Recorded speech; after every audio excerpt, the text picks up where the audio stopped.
जितदाम Gurukul online classes में आज class 9 का राजनीति सामाजिक विज्ञान में जो पुस्तक है भारत और समकालीन विश्व अध्याय 3 नास्तिवाद और हिटलर का उदय, जिसमें हमने वाइमन गणराज्य को पढ़ा, युद्ध का असर उस देश पर पढ़ा। आज हम पढ़ेंगे मंदी का साल। क्या था सर? 1924 से लेकर 1928 तक जर्मन में कुछ हिस्सों में स्थिति मंदी यानी आर्थिक स्थिति कमजोर।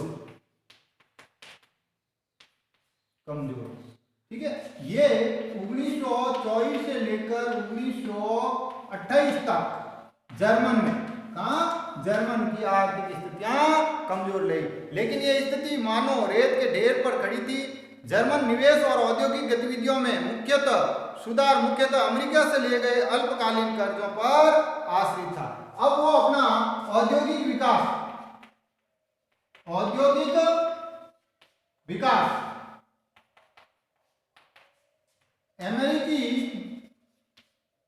अमेरिकी कर्ज से कर रहा था। किससे कर रहा था? अमेरिकी कर्ज से कर रहा था। जब 1929 में वॉल स्ट्रीट एक्सचेंज धराशायी हो गया। 1929 में वॉल स्ट्रीट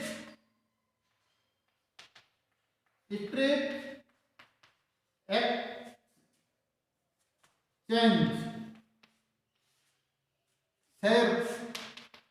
शेयर बाजार, ये जर्मन का था, ये धराशायी हो गया, डाउन हो गया। तो जर्मन को मिल रही यह मदद भी रातों रात बंद हो गई। ये अमेरिकन था, क्या था? अमेरिकी शेयर बाजार था, और ये धराशायी होने से जर्मन की आर्थिक स्थिति और कमजोर हो गई, क्योंकि अमेरिका को है जो ग्रांट मिलना बंद हो गए। कीमतों में गिरावट की आशंका को देखते हुए लोग धड़ाधड़ अपने शेयर बेचने लगे। 24 अक्टूबर को केवल एक ही दिन में 1.3 करोड़ शेयर बेच दिए गए। यह आर्थिक महामंदी की शुरुआत थी। 24 अक्टूबर से है जो महामंदी, विश्व की आर्थिक महामंदी की शुरुआत हुई। क्या हुई? शुरुआत हुई।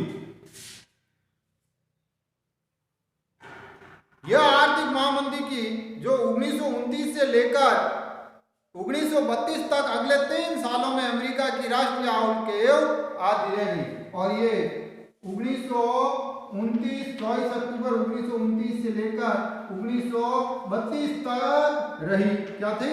आर्थिक स्थितियां कमजोर रही।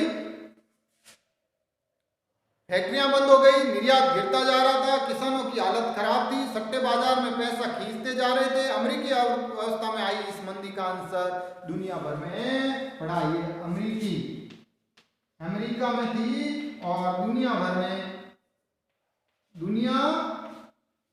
भर में जो इसका असर पड़ा। क्या पड़ा? असर पड़ा। इस मंदी का सबसे बुरा प्रभाव जर्मन अर्थव्यवस्था पर पड़ा, और सबसे बुरी स्थिति जर्मन की थी। क्या थी? जर्मन की सबसे बुरी स्थिति थी। 1932 में जर्मन का औद्योगिक उत्पादन 29 के मुकाबले केवल 40% रह गया। जो 1929 के मुकाबले 1932 में सिर्फ उनका औद्योगिक है जो विकास 40% रह गया। उनके वेतन गिर गए थे। बेरोजगारों की संख्या 60 लाख तक हो गई। 60 लाख लोग बेरोजगार हो गए। क्या हो गए? लोग बेरोजगार हो गए। इस तरह से ये विश्व की आर्थिक महामंदियां हैं जो स्थितियां में हैं जो कमजोर होती गई, और अनेक तरह से हैं जो उस पर असर पड़ रहा था।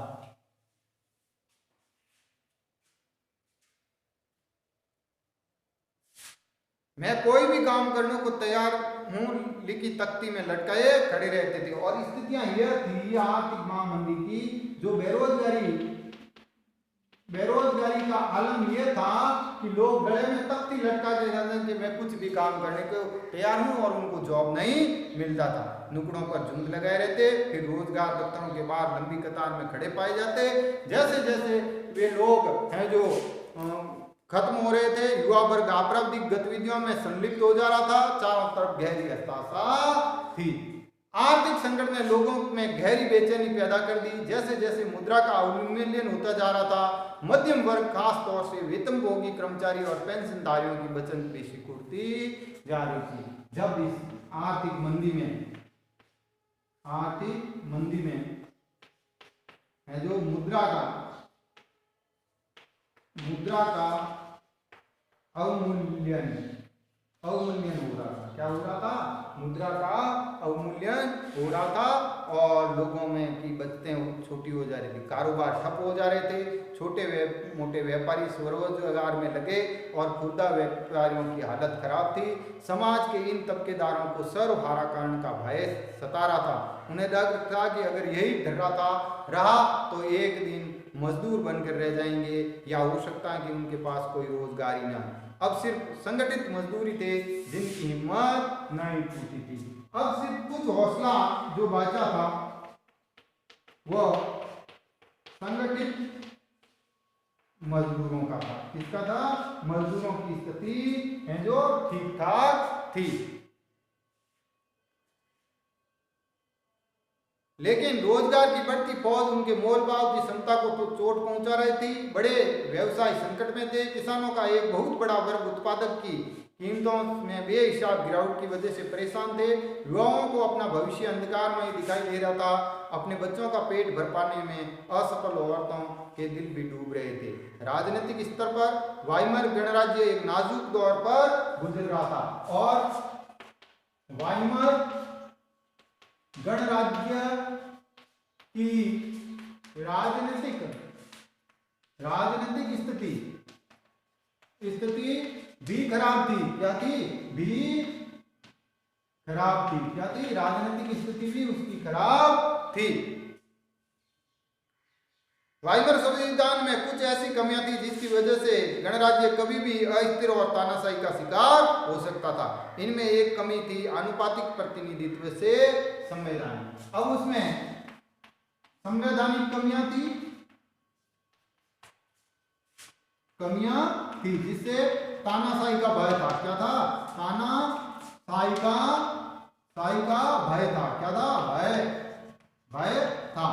और दूसरी स्थितियां यह भी थी कि किसी भी स्थिति में है जो वहां पर अनुपातिक प्रतिनिधित्व का भी दोष था। क्या था? अनुपातिक प्रतिनिधित्व का भी दोष था। क्या था? दोष था। प्रणाली में भी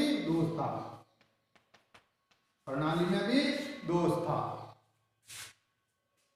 हर बार गठबंधन सरकार सत्ता में आ रही थी। दूसरी समस्या अनुच्छेद 48 की वजह से थी। इसमें राष्ट्रपति को आपात स्थिति लागू करने, नागरिक अधिकार रद्द करने, अध्यादेशों के जरिए शासन चलाने का अधिकार भी था। इससे छोटे से जीवन काल में वाइमर गणराज्य का शासन 20 मंत्रिमंडल के हाथों में रहा। उनकी औसत अवधि 239 दिन से ज्यादा नहीं रही।